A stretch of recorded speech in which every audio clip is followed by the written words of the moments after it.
Hello everyone, today we talk about how to pick the app of Speaky. We go to settings, then we click on apps. After that you will search about the app of Speaky.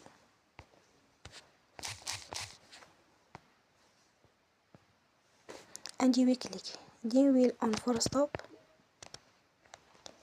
After that you will go to storage. Then we click on clear cache.